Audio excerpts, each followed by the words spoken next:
এক হাদিসে 3 ব্যক্তির কথা একসঙ্গে বলা হয়েছে যাদের সালাত আল্লাহ সুবহানাহু ওয়া তাআলা কি করেন না, কবুল বা গ্রহণ করেন না।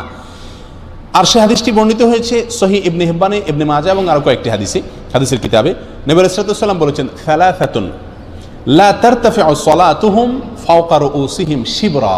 3 ব্যক্তি আছে যারা নামাজ পড়লে তাদের নামাজটা মাথার 1 বিঘত উপরে উঠে না, আল্লাহর আরশ পর্যন্ত যাওয়া তো পরের কথা, অর্থাৎ তাদের এই সালাত আল্লাহর কাছে কবুল হয় না।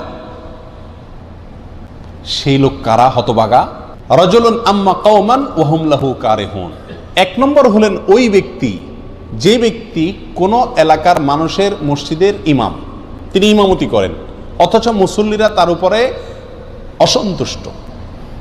অসন্তুষ্ট বলতে ন্যায়সঙ্গত কারণে অসন্তুষ্ট। আজকাল তো হুজুররা চলা একটু বাঁকা হইলেও পাবলিক বলে না হুজুর পছন্দ না। তো হুজুরের ব্যক্তিগত কারণে যদি আপনি অপছন্দ করেন সেটাতেই হুজুরের কোনো কিছু আসবে যাবে না, ওটাতে আপনার কপাল আপনি পড়বেন।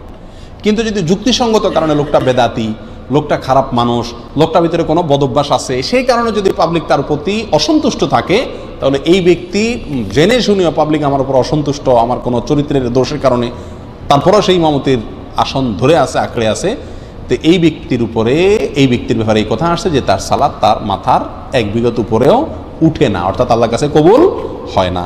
নাম্বার 2, ওয়ামরাআতুন বাতাত ওয়া যাওজুহা আলাইহা সাখিত।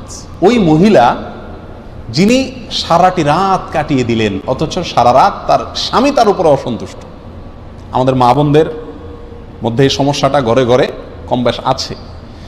স্বামী স্ত্রী ঝগড়া লাগবেই, এটা চিরন্তন বিষয়।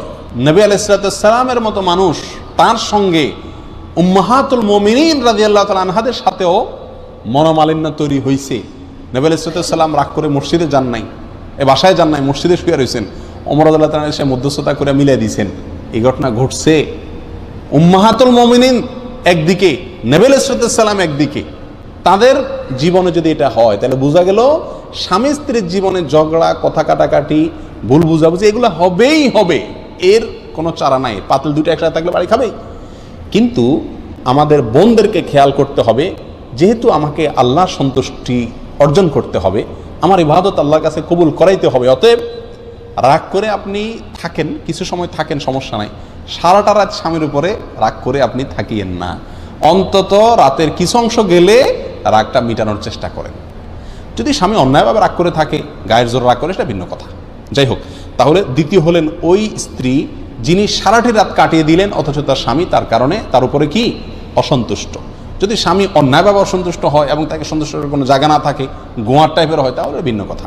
3 নম্বর, আব্দুন আবেক, ওই গোলাম বা কৃতদাস যে মালিক থেকে পালিয়ে গেছে অনুমতি ছাড়া, কোনো তার সাথে চুক্তি ছাড়া তার থেকে পালিয়ে গেছে। কোনো বর্ণনা আসছে ওই 2 ভাই, যেই 2 ভাই নিজেদের মধ্যে মারামারি বা কাটাকাটিতে লিপ্ত। তাহলে এই হাদিসে 3 ব্যক্তির কথা আমরা পেলাম, আর আগে 5 জনের কথা বললাম, তাহলে মোট 8 জনের কথা পেলাম যাদের সালাত বা ইবাদত আল্লাহর কাছে কি হয় না, গ্রহণযোগ্য হয় না।